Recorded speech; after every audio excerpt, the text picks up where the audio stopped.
भाईसाब कोण ट्रॅव्हल करतं या अशा शुकशुकाट गप्पा-टप्पा नसलेल्या जेन्ट्स डब्यामधनं.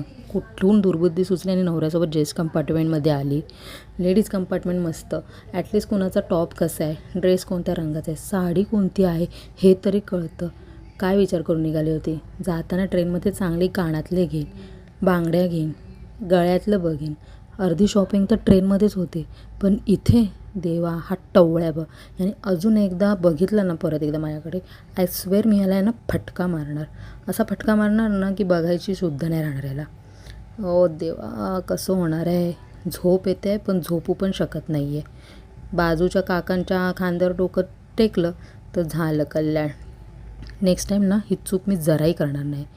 लेडीज डब्यांमधूनच प्रवास करेन कितीही काही झालं तरी. आणि ह्या जेन्ट्स डब्यामध्ये तर अजिबात नाही. बघूया अजून 1 तास प्रवास माझा कसा होणार आहे काय माहीत. हा बं बाई गं, ह्याला कोणी सांगावं का ह्याची हेअरस्टाईल एकदम बकवास आहे. केस विंचरायला काय टाईम भेटला की नाही याला बाई.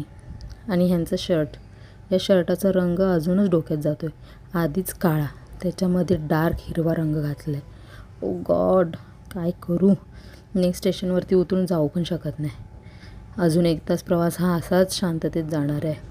कोण साधं भांडत पण नाही किंवा एकमेकांशी बोलत पण नाही आहे. ना मी हलवू शकत आहे ना समोरच्याला हलता येणार आहे. काय करू. नेक्स्ट टाईम ना पक्का मी याच्यातून ट्रॅव्हल नाही करणार आहे. कितीही झालं ना तरी लेडीज डब्यांमधून ट्रॅव्हल करणार, पण याच्यातून ट्रॅव्हल मी अजिबात नाही करणार आहे. नेक्स्ट टाईम रोहनशी भांडेन मी, पण लेडीजमधून. ॲटलिस्ट एकमेकांशी गप्पा-टप्पा तर होतात, काहीतरी चर्चा होते. नाहीच तर भांडणं तरी बघायला भेटतात. पण 1 तास कसा जातो ना कळत नाही. इथे तर मी 15-20 मिनटातच कंटाळले. पुढचा 1.5 तासाचा प्रवास ट्रेननी कसा होणार आहे आय डोंट नो.